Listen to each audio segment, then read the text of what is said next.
Getting lean once is easy, but where most people struggle is maintaining it year round. What usually happens is you finally reach that body fat you wanted to, and you end up indulging in all your cravings and gaining a few pounds of fat, and now you're in this position where you saw what you could have been, and now you're looking at yourself in the mirror and you're extremely disappointed. Staying lean year round isn't about suffering every single day and being on low calories. It's about having the right systems in place to make it feel effortless. In this video, we're going to be breaking down the 5 habits you can start implementing tomorrow so that you can stay lean without even thinking about it. The first habit we have is diet discipline. And no, this isn't going to be me telling you you need to eat boring meals every single day and just eat high protein. It's a little bit more than that. We do need to focus on having high protein meals, of course, that actually fit our calories and macros. But what's one of the most important things that most people forget is doing a reverse diet. A reverse diet is when you're actually done dieting, let's say you're 2,000 calories, you need to slowly build your metabolism back up to maintenance so you can eat more food while staying lean year round. Because if you try to stay on your 2,000 calorie diet,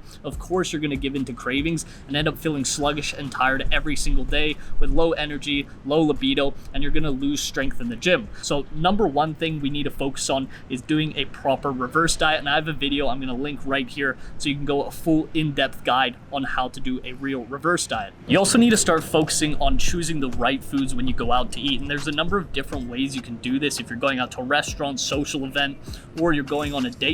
But what you need to do is, one, you can either look up the restaurant beforehand. A lot of restaurants actually post the exact macros and calories for each meal, so you can look up whatever restaurant you're going to, nutritional info on Google, and that's going to pull up every single calorie they have for every single type of food, sauce, condiment, vegetable they have on the menu. If the restaurant doesn't have their calories posted, one of the easiest things you can do is just overestimate the calories in that meal. And you always want to focus on having a large portion of protein, a little bit of carbs, and you can just already assume that the food they're cooking is already going to be cooked in oil or butter because it enhances the flavor of the food. So overestimate your calories and focus on getting a ton of protein and a little bit of carbs, and the fats are usually already going to be added in to that protein and carbs. Lastly, always have a few go-to meals that you can always resort to. So always have them in your pantry or fridge so that if you're ever hungry or you need a snack, you can immediately make one of your meals rather than end up ordering from Uber Eats and eating 1,000, 2,000 calories from Pizza Hut. Number 2 is daily movement. This is one of the easiest ways to stay lean while eating more food and not suffering every single day.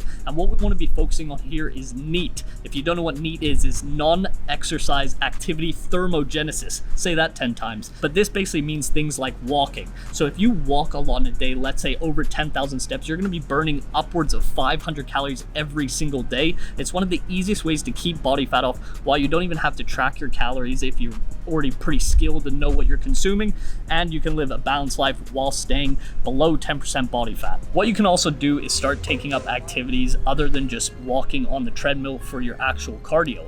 So start doing things like boxing, swimming, running. All of these things are going to burn more calories. They're going to get you outside. You're going to be more active. You might meet some new people, and you're going to be a lot more of an interesting person with some more hobbies. And honestly, the truth is they're all just a lot more fun to do than doing regular cardio, staring at the TV or the wall inside the gym. This is how I personally maintain low body fat year round, even when I'm in a slight bulking phase, without it feeling like a chore and feeling like it's something I have to do. It's more like something I'm excited to go and do, like going to boxing or Muay Thai. Number 3, we need to focus on our sleep and recovery. A lot of you guys think if I spend more time in the gym or before I get up at 4 a.m. and go for a run, I'm going to be shredded. It's going to be easy to maintain. You're wrong. What you need to actually start focusing on is making sure you're getting enough sleep and enough recovery. If we don't have enough sleep, our cortisol levels are going to increase, our hormones are going to decrease, and our ability to actually build muscle and lose fat is going to go down drastically. You want to make sure you're getting a minimum of 7 hours. If you have a Whoop band or a Ring or an Apple Watch, you can track how much sleep you're actually getting and monitor how your body's actually working on a day-to-day basis. One of the things you can start doing right now to drastically improve your sleep and your quality of life, and a lot of people don't know this, is stop drinking caffeine after 2 p.m. Caffeine, coffee, pre-workout,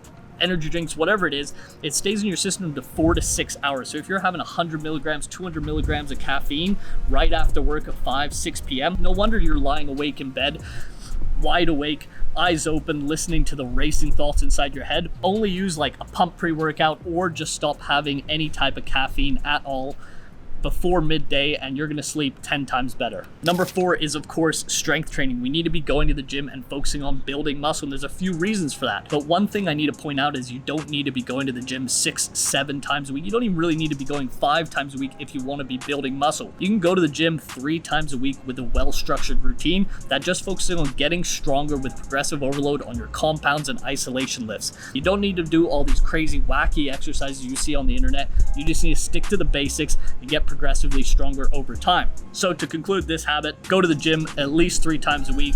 Keep your workouts very simple. Focus on what actually works, the basics, compound movements followed by isolations. Train your muscles twice a week and just get stronger over time and build more muscle so you can eat more food.